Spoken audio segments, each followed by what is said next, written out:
Hola a todos, vamos a comenzar una serie de entrevistas con autores destacados en Librería Tercios Viejos. Espero que os guste esta primera entrega y que sea la primera de muchas más. El primer autor al que hemos elegido es Alonso de Ercilla. Uy, perdón, a Daniel Arberas. A Daniel Arberas, que es un buen amigo de la librería, ha venido aquí a presentar todos sus trabajos y el último que ha hecho es un relato novelado sobre un personaje hoy en día muy desconocido, Alonso de Ercilla. El subtítulo de la novela es Soldado y poeta de las Indias. Ha sido publicado por la editorial HRM. Y la primera pregunta, Daniel, sería, ¿y por qué hoy en día Alonso de Ercilla es tan desconocido? Y sin embargo, creo que en el siglo XVI-XVII no es que fuera un autor prestigioso, sino que era un autor modelo para imitar de grandes plumas de la época.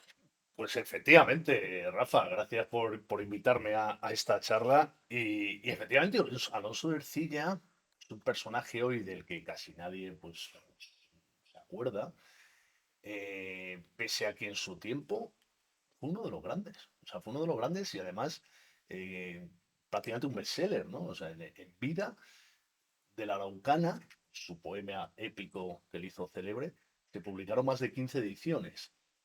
Estamos hablando de 1569, que publica la primera parte, hasta final de siglo.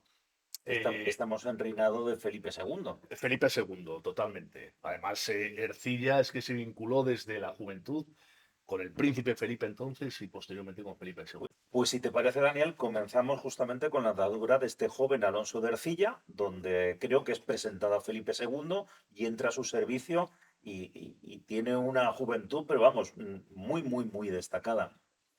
Efectivamente, Alonso de Ercilla, lo primero que hay que decir es que él era de una familia, digamos, bien colocada, de una familia noble, en esa España del primer tercio del siglo XVI. Su padre era don Fortún García de Ercilla, que él era un hombre de leyes al servicio primero del emperador Carlos y después del príncipe Felipe.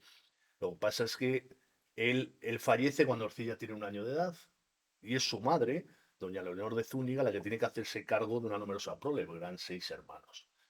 Entonces, doña Leonor va tirando, merced a unas rentas que tiene de un señorío en el norte, en Bobadilla, en La Rioja, en la actual Rioja, y al final consigue encontrar acomodo a sus hijos, ya sea en la corte, como a dos de sus hijas, o al pequeño Alonso, que va a conseguir a los 15 años introducirle en la cámara de ese príncipe Felipe, ¿no? Como paje, ¿vale? Como paje del Y príncipe. entonces, como paje al servicio de ese príncipe Felipe, realizará ese viaje que le programa el emperador a Efectivamente, Felipe para que conozca sus territorios, a sus futuros súbditos y los súbditos tengan conocimiento de él. efectivamente, que es el famoso, el felicísimo viaje que escribió luego la crónica Juan Cristóbal Calvete de Estrella, un gran humanista de aquel tiempo y maestro de latín del propio príncipe Felipe y preceptor de pajes. Ercilla entra como paje con 15 años de edad en el verano de 1548. El felicísimo viaje empezará en otoño de ese mismo año. Y ahí va Ercilla incrustado en esa corte de pajes y servidores del príncipe, aparte de multitud de nobles que se embarcan en una flota comandada por Andrea Doria y que desembarca en Génova y a partir de ahí se empieza ese periplo por Europa, ¿no? Y ese viaje es un viaje también que le sirve a Arcilla para terminar de formarse, de completar su educación, que ha sido un tanto irregular. Pero claro, en ese viaje, aparte de conocer media Europa, entra en contacto con grandes humanistas, grandes maestros, enriquece sus lecturas, sus conocimientos de los clásicos. Entonces él va ya teniendo una formación humanística, además de un chaval, podríamos decir, muy viajado para la época, ¿no? Y en ese entorno cortesano. Ese felicísimo viaje dura 3 años, poco más o menos. Regresan a España y enseguida el príncipe Felipe tiene que viajar a Inglaterra porque se va a casar con María Tudor, con la reina católica inglesa. Ercilla también le acompaña. Ercilla también regresa con el príncipe y poco después viaja a Londres también, viaja a Inglaterra. Y es allí, en Londres, cuando ya Ercilla tiene unos 20, 21 años, cuando, claro, llegan todas las noticias del orbe hispano allí, ¿no? Porque está el príncipe ya a cargos de los asuntos, sobre todo de India, ya en aquel entonces. Y llegan noticias de que en Chile, rincón remoto del Imperio Español, ha masacrado al gobernador, a Pedro de Valdivia, ¿no? Y entonces las ciudades que se han fundado por él en el sur de Chile están en grave riesgo de perderse. Esto, en un joven como Orcilla, cortesano que lleva una vida acomodada, pues despierta sus ansias de aventura, ¿no? Y de, bueno, pues ya tengo una formación humanística importante, quiero las armas y las letras, quiero ahora probar con las armas y en ese destino tan lejano del que se cuentan, pues en fin, atrocidades cometidas por estos mapuches, estos araucanos tan belicosos que han masacrado a Valdivia, pero que por otro lado es un destino muy exótico y muy apetecible para un joven con ganas de aventura. Sí, un poco de labrarse la fama, ¿no? Ya Efectivamente. tienes un poco la fortuna, Sí, sí, pero sí. la fortuna no da, digamos, No te da. no da ese prestigio, no es como hoy en día Claro, donde la fortuna es lo más importante, sino que efectivamente. en este siglo XVI el labrarse una fama y un recuerdo Y un nombre. Y, y claro, y además él desde los 15 años ya ha viajado por Europa, prácticamente ha estado en todos los señoríos y tierras bajo el mando del emperador Carlos, que todavía está vivo, y de su hijo el príncipe Felipe, le queda, digamos, las Indias, le queda el Nuevo Mundo.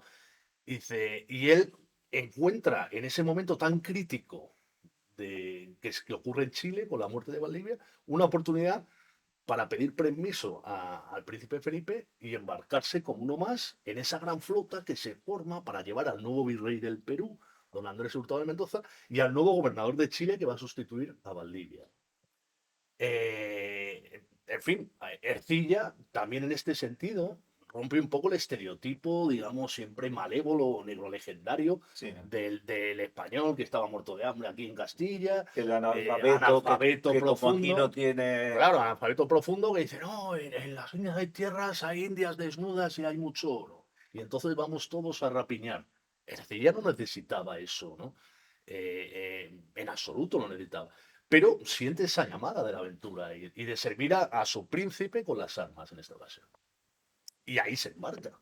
Y entonces, claro, empieza, digamos, la gran aventura de su vida también, ¿no? Aunque ya había viajado de joven por Europa, se embarca, pues atravesando ese mar profundo, ese océano, llegan a Panamá, sufren tempestades, enfermedades a bordo. De hecho, el propio gobernador nombrado por el príncipe Jerónimo Aldarete, que era el segundo de Valdivia, no va a llegar ni siquiera a pisar Chile, ¿no? Porque fallece en Sí, la isla de Taboga, en los Panamá. viajes de aquella Claro, época no son como los no nuestros, eran tan donde con cómodos, ¿no? suerte te pierden la maleta, sino que Efectivamente. en aquellos tiempos, vamos, perdías la vida tú y los 200 tripulantes del barco. Efectivamente. Y bueno, y así ya al final sí que acaba llegando al Perú y forma parte de las huestes que se organizan en el Perú para internarse en el sur de Chile, ¿no? Eh, claro, y en definitiva es curioso, porque Ercilla no es que esté 20 años en las Indias o en Chile luchando, regrese y ya anciano escriba su obra, no. Él en Chile al final va a estar apenas año y medio, 2 años, en esa campaña de Arauco, para retomar un poco el territorio perdido a manos de los araucanos bueno, y avanzar un poco más hacia el sur, ¿no? Las posesiones españolas. Hay derrotas, hay victorias, se logra, digamos, retomar el control sobre lo que se tenía, pero Ercilla acaba de una manera, digamos, bueno, enfrentado con el nuevo gobernador, que tenía un carácter bastante autoritario, según él mismo cuenta en su obra posteriormente, y tiene que regresar al Perú. En el Perú busca acomodo, escribe al rey, escribe al virrey, es recibido por el virrey, reclamando entre otras cosas su salario que se le debe, y en fin, tarda pues, 2, 3 años más en regresar a España, ¿no? O sea, que es una experiencia lo de Claro, Perú-Chile 4 o 5 años. Sí, sí, sí, sí, Sí, poco más o sí, menos, poco sí, más o sí. menos. Sí, Y como en decías Chile, tú, esa idea de claro, no voy a, no es, son unas memorias claro, ya claro, no, no. justamente al Y, pie de... y de hecho, en el propio Chile, pues es año y medio, no llega a 2 años. Donde él participa en combate, donde él encabeza expediciones, se interna en la isla de Chiloé, todo eso sí que está documentado, pero después acaba, digamos, de una manera, bueno, enfrentado con el gobernador, ¿no? Pero esa experiencia, que solo son, pues eso, apenas 2 años de su vida, le marca profundamente. Y de hecho, ya en su cabeza dice él mismo que ya tomaba notas en pequeños trozos de cuero y en pequeños trozos de papel que podía agenciarse de lo que sucedía en ese sur de Chile tan lejano y tan inhóspito, ¿no? Entonces en su cabeza ya está, como tienes esa formación humanística, contarlo por escrito, escribir una crónica. Pero claro, él quiere escribir una crónica y además hacerla en verso, que es muy de gusto de aquella época, del Sí. Renacimiento español. Y como tiene, digamos, conocimiento de los clásicos, conocimiento profundo del terreno, de lo que él ha visto y de lo que le han contado otros soldados veteranos antes de llegar él a Chile, empieza a componer esa obra que va a ser prácticamente lo que le queda de vida, porque va a estar componiéndola durante décadas, limándola, perfeccionándola. ¿Qué tiempo es el que transcurre entre su regreso a España y la primera publicación de la obra? Unos 5 o 6 años. Pero, Ah, pero luego va a estar siempre recomponiendo la misma obra, claro, mejorándola, es que actualizándola. Claro, es que además a Arcilla le sucede una cosa muy curiosa. Podríamos hacer, digamos, un símil, un guiño a estos tiempos. Ercilla se autopublica, ¿sabes? Cosa que ahora mismo, ahora sucede bastante. Porque Ercilla, claro, cuando él regresa, lo primero que hace es ir a ver a Felipe, que ya es Felipe II, ¿vale? Ya ha muerto el emperador hace años y ya es el rey.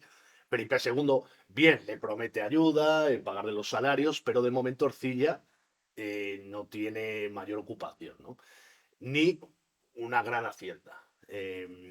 Entonces, él sigue escribiendo, sigue perfeccionando su obra y solo va a conseguir en 1569 publicar la primera parte de la Araucana, gracias en parte a que una hermana suya, muy querida, fallece nada más casarse Ajá. en su primer parto. Entonces no tiene herederos y en su testamento le deja Artilla a su hermano pues todo el patrimonio, que no era poco, porque esta hermana también había servido en la corte, ¿no? Entonces Ercilla, gracias un poco a la ayuda de su hermana difunta, consigue autopublicarse la primera parte de la romana. ¿Va a ser un gran éxito? Claro, va a sorprender y enseguida va a empezar a moverse y van a decir, bueno, este Ercilla ha publicado una crónica diferente de un lugar además tan llamativo como Chile, Sí, tan exótico, tan tan exótico desconocido. y además lo hace con una fuerza narrativa tremenda, ¿no? O sea, porque hoy lo lees bueno, y encuentras versos aquí, en el libro yo he metido algunos, versos muy bellos, muy pulcros, muy bien rematados y además muy vivos. O sea, tú ves las escenas de la batalla, los choques con los mapuches y los españoles, la fiereza, los lagos, los ríos desbordados, los volcanes, la cordillera de los Andes. Todo eso te lo cuenta Artilla, ¿no? Y estamos hablando de más o menos 1570. Claro, a partir de 1570, Entonces, a Cervantes todavía no lo tenemos ni en Lepanto. No lo no, no, tenemos no, ni todavía. manco. Claro, no, no, O efectivamente. sea, literalmente, Ercilla va a ser un grandes ventas de su Sí, época y va a tener una influencia sobre una claro. serie de autores. Pero ¿qué tienen los versos de Ercilla? No, pues eso que te decía. Dice una frase muy buena Luis Gómez Canseco, académico de la RAE, que en la última edición de la Araucana del 2022, que me ha servido a mí también de fuente documental de primer orden, pues publica un aparato crítico muy importante, ¿no? Y él dice sobre Ercilla, describe Gómez Canseco, que no era el mejor de los poetas del siglo de oro, porque, en fin, Sí, tenemos los algunos, mejores, algunos hay. pero sin duda fue un narrador extraordinario. Entonces te hacía muy cercana esa batalla en el cono sur, tan lejano, tan desconocido para todos, o casi todos, que lo leían aquí en España, incluso en el resto de Europa, porque la Araucana Sí. empieza a circular y se hacen ediciones también en Amberes. La leen los soldados de Flandes, la leen en Portugal, la leen en Salamanca, en Madrid, en Barcelona. Quiero decirte, que él, más que ser el mejor poeta, era un gran narrador en verso, sobre un tema muy desconocido y muy exótico, lo que tú decías. Y Sí, eso hace que vaya triunfando. Y sobre todo con la segunda parte, porque él, claro, al atisbo del primer, digamos, golpetazo, ya quiere consolidar su carrera como poeta, porque lo que le interesa es lo que decíamos antes, pasar a la gloria o dejar un nombre, ¿no? Una fama. Bueno, con las armas más o menos sí, sí. ha tenido sus combates y tal, pero ha acabado de una manera regular en las Indias y le quedan las letras, que las tiene él grabadas a fuego con sus recuerdos de lo que ha vivido en Chile, ¿no?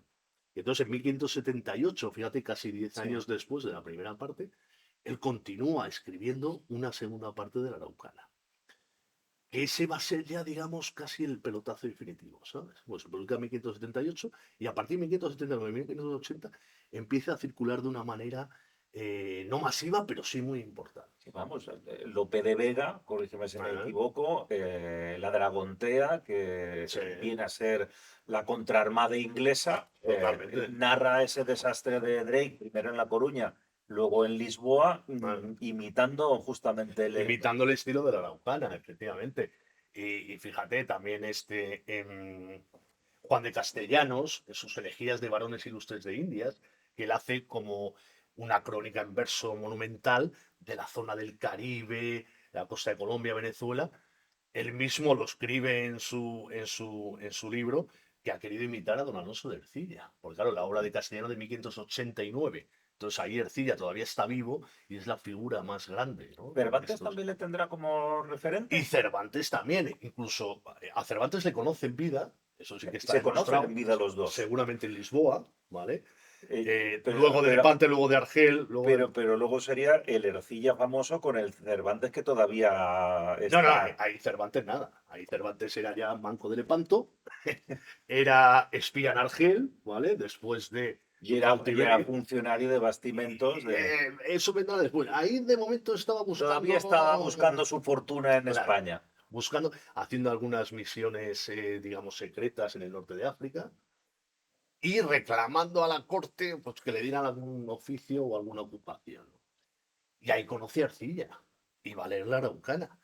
Y está más que demostrado, porque en la Galatea, Cervantes hasta 1585 no publica su primera, digamos, novela así con cierta enjundia, ¿vale? Que es la Galatea. Y en la Galatea, él introduce también unos versos loando a los poetas que admira. Y uno de los primeros es Ercilla, le digo unos versos muy elogiosos. Y después, 30 años después, 20 años después, en 1605, sale la primera parte del Quijote. Ercilla ha muerto hace 10 años. ¿Y cuál es uno de los pocos libros que salva de la quema de la Sí. biblioteca de Alonso Quijano, el barbero y tal? La Araucana de Alonso de Ercilla. O sea, eso no es casualidad. Y Lope es mucho más joven. Lope pudo conocerle en vida, quizás no, pero seguro que leyó la Araucana, ¿no? Y bueno, Lope, aparte de la Dragontea, que trata de imitar el estilo de la Araucana, en otra temática, pero también del Nuevo Mundo y demás, bueno, Lope tiene unos versos brutales y muy hermosos dedicados a nuestra Ercilla, ¿no? El Colón de las Indias del Parnaso. O sea, eh, es impresionante, o sea, poco más se puede decir. Un tipo fascinante. Un tipo fascinante y que vivió varias vidas, porque después él, lo que te decía, con el éxito de la Araucana, que no solo leían los más sabios de su tiempo, sino soldados como Cervantes con instrucción y con letras, Lope y demás poetas, él ocupa una posición, pues, bueno, elevada en la sociedad. Se le premia también con un cargo de censor de libros, examinador de libros, a partir de 1580, que él lo va a ejercer de descomodidad de autoridad de las letras. Y en 1589 va a publicar la tercera parte de la Araucana, pocos años antes de morir. Parece que algún autor insinúa que quería haberla continuado, pero él va a fallecer en 1594 con el reconocimiento de todos y la admiración de todos los de su tiempo. Y con más de 15 ediciones publicadas de la Araucana en Y su en vida. tu caso le has dado una nueva vida porque esta es una novela Ujú. donde a mí me atrapó sobre todo el inicio, porque no es una novela de una biografía donde se comienza desde joven, sino que tenemos una introducción que es una vuelta atrás de una ercilla en su lecho, Ujú. ya punto de pasar el túnel y ver Sí. la luz, donde hace un recuerdo de toda una vida, de toda una existencia. Claro, es que me apetecía pues sorprender un poquito y entonces un Ercilla moribundo va recordando pasajes de su vida, pero salteados, digamos, ¿no? O sea, sí empieza como paje y tal, pero después va a recordar la niñez, se va a ver peleando en Chile, se va a ver conociendo a Cervantes y también a Lope que están por Lisboa, va a ver peleando para publicar su obra, viajando por Europa de joven, una, digamos, una mujer le vaticina su futuro, en fin, cosas un poco de un estilo narrativo que yo he querido que fuera, pues, para captar más la atención del lector, ¿no? Porque, bueno, biografías, en fin, para escribir una biografía, Claro. pues es otro estilo y para eso ya está, ¿sabes? La propia Araucana que te viene un compendio biográfico de Ercilla muy detallado, es un hombre que se conoce mucho sobre su vida, ¿no? Aquí en esta novela yo me he quedado con las partes que más me han interesado y que pienso que más le van a interesar al lector. Como diría que solamente te puedes quedar con un pasaje o una anécdota. ¿Qué es lo que más te ha sorprendido de la vida de Ercilla una vez que has empezado a investigar al personaje y al autor? ¿Qué es esa parte que de repente llegas y dices, nunca hubiese imaginado o qué sorpresa me ha Claro. producido? No, yo no sabía que Ercilla con 15 años, cuando entra de paje al servicio del príncipe Felipe, enseguida participa en ese felicísimo viaje por Europa, ¿no? Entonces, que es un periodo formativo de los 15 a los 18 años, se tira viajando por Europa, un tipo que no había salido de Castilla, ¿no? Y claro, eso le hace abrir la mente y le hace completar sus conocimientos del mundo en el que vive, del poder de la monarquía hispánica, representada por el emperador y su hijo Felipe, que va a conocer a esos vasallos, a que le juren lealtad, eh, a recibir todo tipo de fastos y de celebraciones y comedias en su honor. Y de todo eso es testigo un joven Ercilla, ¿no? Un tipo que no lo ha tenido fácil de niño porque ha perdido a su padre y su madre ha pasado ciertas dificultades, pero que a partir de esos 15 años se le abre una nueva vida, un mundo por descubrir que al fin y al cabo es el mundo del orbe hispano, o sea, es el imperio hispánico. Y él lo va a recorrer casi por completo, o sea, toda Europa, también Sí, sí, Inglaterra las entonces, posesiones claro, europeas, la estancia de y Felipe después II. Sí, sí. América y al último confín de América. Y después regresa a España y también va a estar en Lisboa, en la zona de las terceras, va a estar por ahí Ercilla. Vuelve a viajar también a la capital del imperio, en Austria. En fin, no sé, a mí ese periodo, digamos, iniciático, donde le marcan una serie de circunstancias y hechos que le ocurren, me parece, bueno, no lo conocía y me ha parecido fundamental para forjar su personalidad, ¿no? Sí, sí, De hombre de mundo, de viajero y de aventurero. desde luego, Daniel, yo creo que la vida de Alonso de la Ercilla, aparte de la gran obra de la Araucana, es una vida muy intrépida, muy viajada, muy vivida de esa España de segunda mitad del siglo, Sí, del siglo XVI y del reinado de Felipe II y un poquito de Felipe III. mm, Creo que vas a venir a la librería Tercios Viejos en la Feria del Libro ahora en el mes de junio, en la caseta 29. Así que efectivamente, claro aquí que te sí. tendremos firmando este maravilloso libro. Queremos darte las gracias por haber aceptado la invitación para esta charla así distendida. Y a todos me gustaría recomendaros pues, el libro de Alonso de Ercilla, de Daniel Arberas, publicado por la editorial HRM. Recordaros que es una novela, que es narrativa, pero yo estoy seguro que después de haber escuchado esta entretenidísima charla con Daniel, vais a disfrutar mucho, mucho de la lectura. Y además, recordaros que en la Feria del Libro podéis ver al autor y pedir un ejemplar dedicado. Así que lo dicho, Daniel, muchísimas gracias, ha Muchas sido un gracias. placer y esperamos que la próxima novela o la próxima obra también tengamos un gusto de charlar contigo un rato Hombre, y venir a presentarla. eso, dalo por descontado y gracias a vosotros por invitarme y nada, y pues por seguir dando a conocer poquito a poco a este personaje de nuestra historia que es tremendo. Y esta maravillosa Araucana. Lo dicho, muchas gracias. Muchas gracias.